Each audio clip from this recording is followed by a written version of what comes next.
대호의 중개사TV 2021년 32회 공인중개사 시험 부동산학 개론 28번을 풉니다.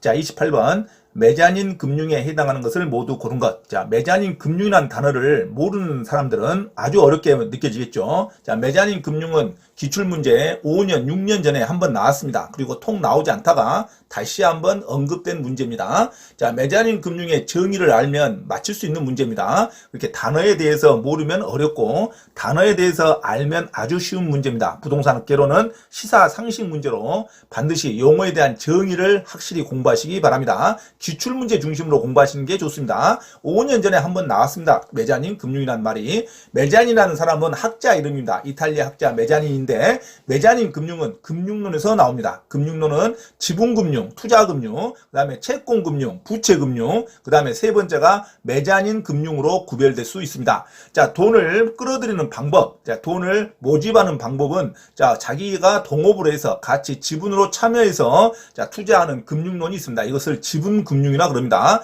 동업으로 해서 각각의 배당금으로 수익을 나누는 방법 지분금융이라 그러죠. 내가 투자를 같이 한다. 투자금융이라고도 합니다. 이거는 부동산 투자회사가 전통적인 지분금융이죠. 부동산 투자회사, 주식 공모, 보통주에 관련된 거, 주식도 지분금융입니다. 주식에 투자하는 것은 내가 그 회사의 지분에 참여한다는 것입니다. 대주주는 경영권도 확보할 수 있죠. 그래서 주식 공모라든가 보통주도 지분금융에 해당합니다. 자, 증자에 의한 공모, 이것도 주식에 관련된 말이죠. 컨소시엄, 신디게이트, 조인트 벤처, 이게 지분금융, 지분으로 투자한다. 투자금융에 해당합니다. 그 두 번째는 아예 돈을 빌려서 나 혼자 사업하고 돈을 빌려준 사람한테 원금과 이자를 갚아나가는 방법을 채권금융이라 그럽니다. 그러니까 채권금융, 부채금융은 저당, 담보, 대출 이런 단어가 나오면 이건 채권금융에 해당합니다. 돈을 꾸어서 내가 투자를 하고 원금과 이자를 갚아나가는 방법을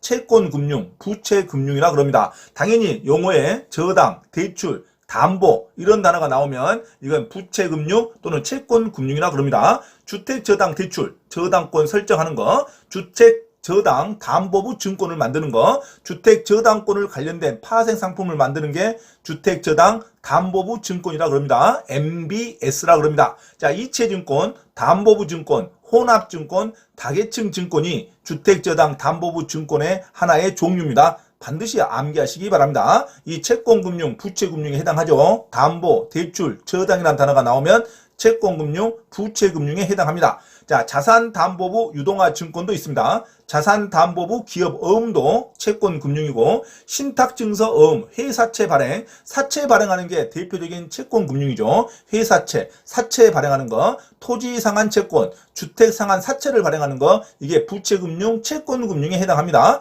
프로젝트 PF금융을 일으킨다. PF 또는 프로젝트 파이낸셜 금융이라 그러죠. 자, 프로젝트 금융도 채권금융, 부채금융에 해당합니다. 자, 그러면 매자닌 금융은 이 두 증권, 이 두 지분금융과 채권금융의 가운데 성격을 매자닌 금융이라 그런다 합니다. 자, 매자닌 학자가 일단 돈을 빌리긴 빌리는데 갚을 때 돈 원금과 이자로 갚은 게 아니라 자, 그 회사의 지분으로 채권 또는 주식으로 지분으로 갚아나가는 방법을 매자닌 금융이라 그럽니다. 두 개의 금융 방법을 혼합하는 것을 매자닌 금융이라 그럽니다. 일단은 돈을 빌리고 어떤 자본금을 빌리는데 갚아나갈 때 어떻게 갚는다? 원금과 이자를 갚은 게 아니라 어떤 그 회사의 지분으로 갚아나가는 것, 주식으로 갚아나간다든가 어떤 지분으로 갚아나가는 것을 매자닌 금융이라 그런다. 자, 일단은 대출을 해서 자, 상한 기일 때 원금과 이자를 갚은 게 아니라 그 회사의 주식이라든가 또는 그 회사의 지분으로 갚아나가는 것을 매자닌 금융이라 그런다.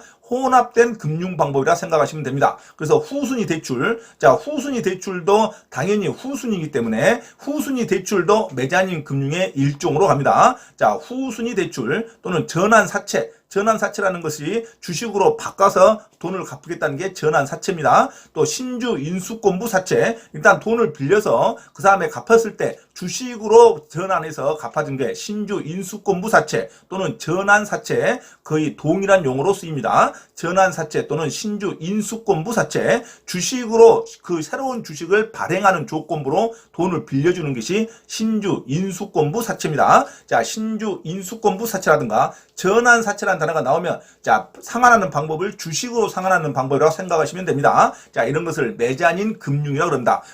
원래 상환할 때는 원금과 이자를 상환하는데 원금과 이자를 상환하면 채권금융이고 원금과 이자를 상환하지 않고 지분으로 또는 주식으로 갚아나가는 방법을 매자닌 금융이라 해당한다. 매자닌 금융에 해당하는 게 크게 세 가지가 있습니다. 후순위 대출, 그 다음에 전환사채, 그 다음에 신주 인수권부 사채는 매자닌 금융에 해당한다. 이렇게 생각하면 되겠죠. 자, 주택 상환사채는 부채금융, 채권금융입니다. 자, 사채 돈을 빌리는데 주택은 어떤 자본금에 대한 금액 환전이 가능하죠. 자, 주택 상환사채도 일단은 부채금융, 채권금융에 해당합니다. 지분을 주는 건 아니죠. 주택으로 물건으로 주기 때문에 이것도 원금과 이자에 포함된 개념으로 봅니다. 자, 주택 상환사채는 채권금융, 부채금융이고 보통주 미음은 지분금융에 해당합니다. 주식은 지분금융이죠. 투자금융. 자, 보통주는 지분금융, 주택상환사채, 토지상환채권 이거는 채권금융, 부채금융에 해당하고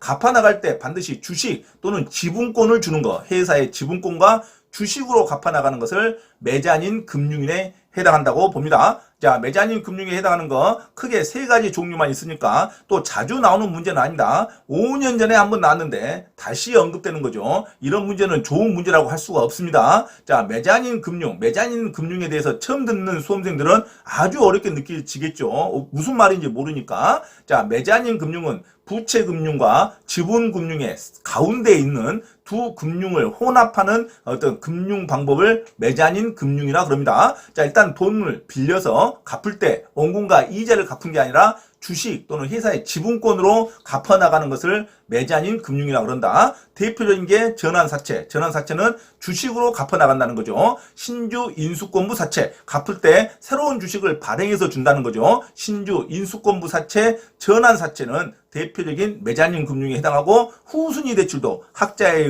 대다수 학자에 의해서 후순위 대출도 매자닌 금융에 해당한다고 보시면 됩니다. 후순위 대출은 순위가 후순위니까 원금과 그것을 갚아나가는 게 아니라 후순위 대출은 나중에 어떤 자산에 대해서 평가해서 자산으로 배당을 받을 수가 있죠. 그래서 후순위 대출은 나중에 경매가 되면 자산으로 배당을 받기 때문에 자, 배당도 자산에 해당하겠죠. 그래서 후순위 대출도 매자닌 금융의 범주에 포함이 된다 그럽니다. 후순위 대출, 전환사채, 신주 인수권부 사채는 대표적인 매자닌 금융으로 암기하시기 바랍니다. 자, 그래서 자주 나오는 문제가 아니기 때문에 상식선에서 한 번씩 암기하시고 통과하시면 됩니다. 자, 매년 나오는 문제는 아닙니다. 자, 크게 금융론에서는 지분금융, 곧 투자금융과 부채금융 또는 채권금융의 종류를 외우는 게 더 중요합니다. 자, 지분금융과 채권금융의 종류를 외우는 게 중요하지. 자, 매자닌 금융까지는 암기하실 필요는 없습니다. 하지만 아주 간단하니까 매자닌 금융이란 어떤 돈을 빌려서 갚을 때 원금과 이자를 갚은 게 아니라 주식이나 회사의 지분권으로 갚아나가는 것을 매자닌 금융이라고 그런다. 그래서 정답은 2번 후순위 대출, 전환사채, 신주 인수권부 사채로 고르시기 바랍니다. 정답은 2번 기억, 니은, 니을로 암기하시면 됩니다. 자, 매자닌 금융에 해당하는 거, 자, 갚아나갈 때 상환하는 방법을 회사 주식이나 또는 지분권으로 갚아나간다. 이것을 후순위 대출, 전환사채, 신주 인수권부 사채라 그럽니다. 자, 28번의 정답은 2번으로 암기하시기 바랍니다. 공인중개사 시험 자격증을 반드시 취득하고자 하는 분은 개인 또는 그룹으로 원장 직접 과외 수업을 신청할 수 있으며 공인중개사 고시학원 또는 회사에서의 공인중개사 시험 전과목 특강 및 경매 실무 강의도 가능하니 많은 신청을 바랍니다. 또한 공인중개사 시험 전과목 특별 무료 강의를 듣고자 하신 분은 매주 토요일 오후 1시부터 5시까지 서울 강서구 내발산동에 위치한 발산초등학교 맞은편 소생교회로 참석하시면 됩니다. 이상 화면 오른쪽 공지사항을 참조하시고 기타 문의는 김대호 원장 전화번호 문자로 신청하시기 바랍니다. 감사합니다.